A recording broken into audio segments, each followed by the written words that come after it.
مرحبا يا أصدقاء، أتمنىكم بخير وعافية وين ما كنتم. في حلقة الأسبوع الماضي تكلمت عن تحدي 100 كتاب وعن قراءات شهر سبتمبر وأول 10 كتب من التحدي. في الفيديو ده حأتكلم إن شاء الله عن قراءات شهر أكتوبر، ومن غير ما نطول يلا نبدأ. أول قراءات شهر أكتوبر كانت مع الرائع الروائي الأمريكي صاحب رائعته بارتلبي النساخ هيرمان ميلفيلد. تحكي الرواية عن شخص يدعى بارتلبي يتقدم لوظيفة نساخ في نسخ النصوص والتقارير المطلوبة منه، وحين يبدأ في مزاولة عمله يلتقي بنساخين آخرين غريبي الأطوار. كان بارتلبي لا يتوقف عن النسخ مهما كان، حتى أنه لا يفارق المكان ليل نهار، ثم فجأة توقف عن العمل ولا يرغب في أي شيء سوى النظر إلى الجدار. كان بارتلبي يلازم قول أفضل ألا، أفضل ألا أفعل، أفضل ألا أغير مكاني، وهكذا حتى يصاب المحامي والنساخين وحتى القارئ بالجنون من غير حرق للأحداث. رواية إنسانية بحتة تغوص في عمق النفس البشرية لتعريتها وإظهار كل البؤس والعدم منها. هي من نوعية الروايات التي تتعرف على البطل من خلال شخصيات أخرى في الرواية. شخصية بارتلبي غامضة، عدمية، بائسة، وحيدة، تركيب غريب، وستسعى جاهدا لفك شفرة هذا النساخ لتكتمل لديك الصورة. تأسرني جدا هذه النوعية من الروايات. لغة الرواية كانت رائعة جدا وجميلة، وأضافت لها الترجمة عمقا جماليا أخاذا. المترجم هي زوينة، مترجمة عمانية، كتبت في مقدمة هذه الرواية أنها التقت ببارتلبي النساخ أثناء دراستها الجامعية، وظلت حبيسة مكتب المحاماة مع البارتلبي النساخ، وكأن بارتلبي يقول لها أفضل ألا أتركك. رواية مختلفة من كل الزوايا، سوف تضع فيك تأثيرا مدهشا مختلفا وعميقا. وكما قال بارتلبي النساخ أفضل أن تقوم بقراءتها. الكتاب الثاني من قراءات شهر أكتوبر لرائد القصة القصيرة والطبيب الروسي أنطونيو تشيخوف، تجار الماشية. الكتاب عبارة عن مجموعة قصصية تتألف من 21 قصة تختلف في الحبكات والسرد، تقع بين السوداوية التي يفضلها تشيخوف وبين الهزال والمرح. تمتزج فيها الفلسفة ومعرفة الذات والغوص في أعماق النفس البشرية. العنوان تم اختياره بناء على قصة من إحدى المجموعات القصصية تحمل نفس العنوان، وتحكي عن تاجر مواشي قرر مع ابنه أن ينقل مواشيه في قطار للبضائع. وستعرف خلال قراءتك للقصة كيف سارت الأمور معهما وما هي المشاكل والعقبات التي يواجهها. لغة الكتاب جيدة وسلسة، وتعتبر بداية جيدة لدخول عالم الأدب الروسي.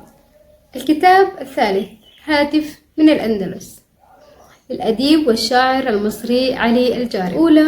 قراءتي الأولى لعلي الجاري جذبني العنوان جدا لولعي الشديد وحبي للأندلس وحضاراتها وموشحاتها وكل ما يتعلق بها. تدور القصة بشكل خاص حول سيرة حياة الشاعر ابن زيدون، حبه الكبير لولادة بنت المستكشف، ومن ثم توليه لمنصب الوزارة، مما شب الحسد والحقد في نفوس الآخرين.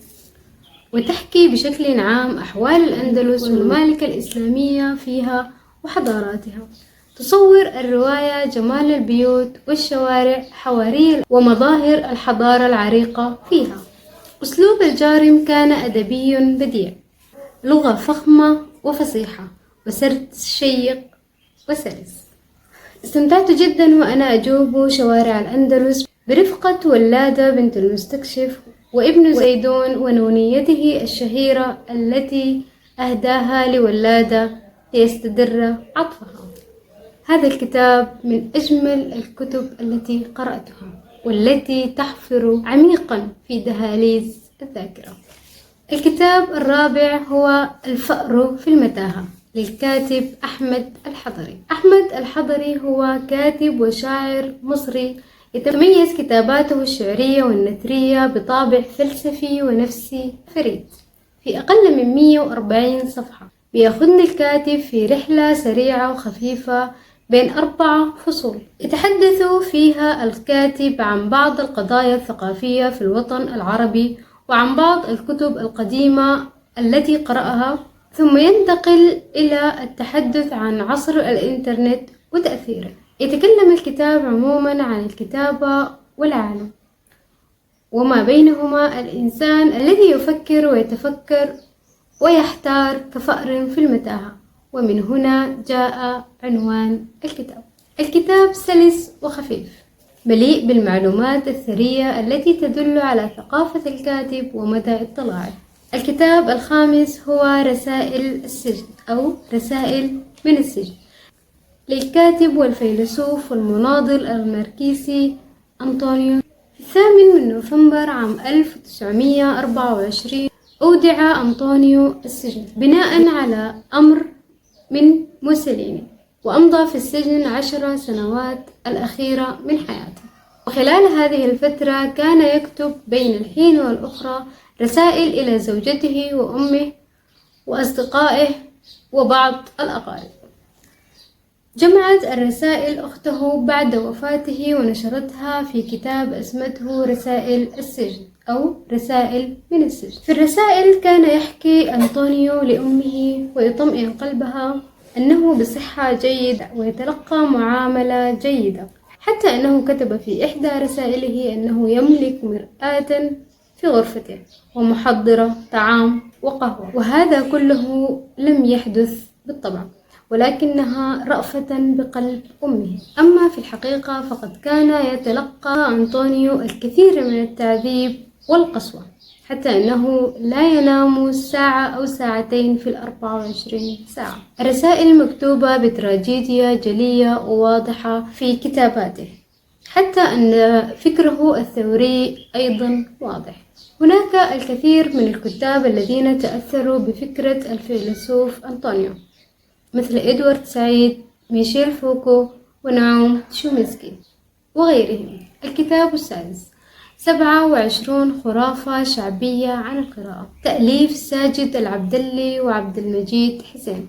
منذ بدء الثورة الثقافية بدأت معها الشائعات والأساطير حول عالم القراءة والقراء، فكثيرا ما سمعنا مقولة تلك الروايات ليس بها فائدة، هذا الكتاب عديم النفع، هذه النوعية من الروايات تفسد عقلك، وغيرها الكثير. الكتاب يضم 27 خرافة حول عالم القراء والقراءة. الكتاب سلس ولطيف وخفيف وممتاز جدا لدخول عالم القراءة. الكتاب السابع نسكافيه مع الشريف الرضي للكاتبة العراقية ميادة خليل. الكتاب عبارة عن أصوات عراقية تقع بين مطرقة الحب والغربة وبين سنديان الوجع والحنين والذكريات والحنين للوطن. تحكي الرواية قصة آمنة، وهي أرملة عراقية كبيرة في السن تعيش في هولندا، حيث تجد في جارها ديفيد سر حياتها. وديفيد هو هولندي في 70 من عمره، يعيش وحيدا ومنعزلا عن العالم وعن الأصدقاء بعد وفاة حبيبته وزوجته سلمى العراقية. يقرر ديفيد أن ينهي حياته بالانتحار، وبانتحار ديفيد تتغير حياة آمنة العجوز وتنقلب حياتها رأسا على عقب. يموت ديفيد وتحيا آمنة، وما بينهما الكثير من القصص والأحداث والتغيير. جذبني جدا عنوان الرواية، فحبي للنسكافيه وللشريف الرضي تحديدا وأشعاره، وجمعهما في قالب أدبي بديع وساحر، حيث برعت ميادة بحياكة تسلسل مبهر لحكاية متشابكة، وربطت خيوطها بشوارع بغداد، أصوات المدافع، وغزل المحبين والنسكافيه. وربطت ميادة بأسلوب ساحر ورشيق جميع شخوصها بأشعار الشريف الرديء. تناقش الرواية فكرة الموت، الفقد، الوطن، الغربة، الوحدة، وربط الإنسان بذكرياته لأنها تكون حية فيه وقد تعيد تشكيل حياته من جديد. كتاب أكثر من رائع، لغة جميلة وفخمة وسرد شيق لا تمل منه أبدا، من أجمل الكتب التي قرأتها في التحدي. الكتاب الثامن هو صديقي ما أعظمك، للكاتب والصحفي المصري عبد الوهاب مطاوع. يتميز عبد الوهاب بأسلوب ساحر ورائع وبديع في النصح والإرشاد والتجارب. يحكي في كتاب صديقي ما أعظمك قصص ومواقف وتجارب مر بها مع أصدقائه الكثيرين وبعض الرسائل والمقالات.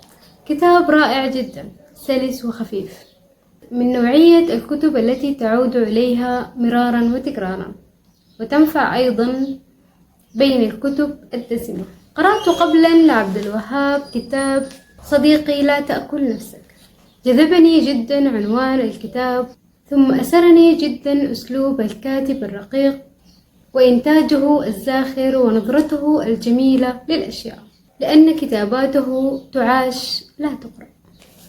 الكتاب التاسع تولستوي، للكاتب النمساوي الرائع ستيفان زفايك. يعتبر الكتاب بيوغرافيا ثرية ومن أهم الكتب التي تتحدث عن حياة الرائع والعملاق الروسي تولستوي. أحاط الكاتب عن طريق دراسته البحثية جميع جوانب حياة تولستوي، حياته الشخصية، كتبه ومؤلفاته وفكره. كتاب جميل ورائع كعادة ستيفان الرائع، رغم وجود بعض التفاصيل المملة والغير مجدية. نختتم قراءات شهر أكتوبر بأجمل مجموعة قصصية قرأتها، أمثولة الوردة والنطاسي، للكاتب السعودي عدي حربشي، في بساط من لغة فخمة وأنيقة. يأخذنا الكاتب لمقابلة الكثير من الشخصيات التاريخية من كافة العصور والبلدان، يبحر بنا في عمق التاريخ ويقص علينا قصص الأولين والشعراء مثل المتنبي، حافظ، والسلاطين مثل سليمان القانوني، ثم الأطباء والحكماء مثل ابن النفيس، والكثير من زعماء القبائل والمدن والأماكن التاريخية. جذبني عنوان الكتاب جدا، فلطالما أسرتني العناوين الغريبة والمتفردة والرمزية والتي تدل على معنى الكتاب من زاوية أخرى. قد تتساءل عزيزي القارئ معنى العنوان أمثولة الوردة والنطاسي. الأمثولة هي قصة تحكي شيئا ما، وبحكايتها تحكي كل شيء، وأيضا هي قصة رمزية تكون بها عظة وعبرة. أما النطاسي فهو العالم الماهر والطبيب الحاذق. العنوان في حد ذاته قصة، لأنه يجمع بين شيئين رمزيين تفهم أنت من خلال قراءتك ثم تربط الأحداث مع بعضها. الكاتب هو عدي الحربشي، كاتب وطبيب سعودي ولد في ألمانيا. صدر له العديد من المجموعات القصصية التي تتميز بأسلوبه الحكاي. الكتاب يدل على مدى ثقافة واطلاعه وعمق تأثيره باللغة العربية والتاريخ، وتتضح أيضا في كتاباته أفكاره المدهشة وثقافته الغزيرة وقدرته المدهشة على ربط الأحداث والشخصيات والأماكن. إنها أجمل ما قرأت من مجموعات قصصية. وصلنا إلى آخر قراءات شهر أكتوبر. أتمنى أنكم استمتعتم واستفدتم من الفيديو، وأنتظر بكل الحب والشوق مشاركتكم لي في هذا التحدي.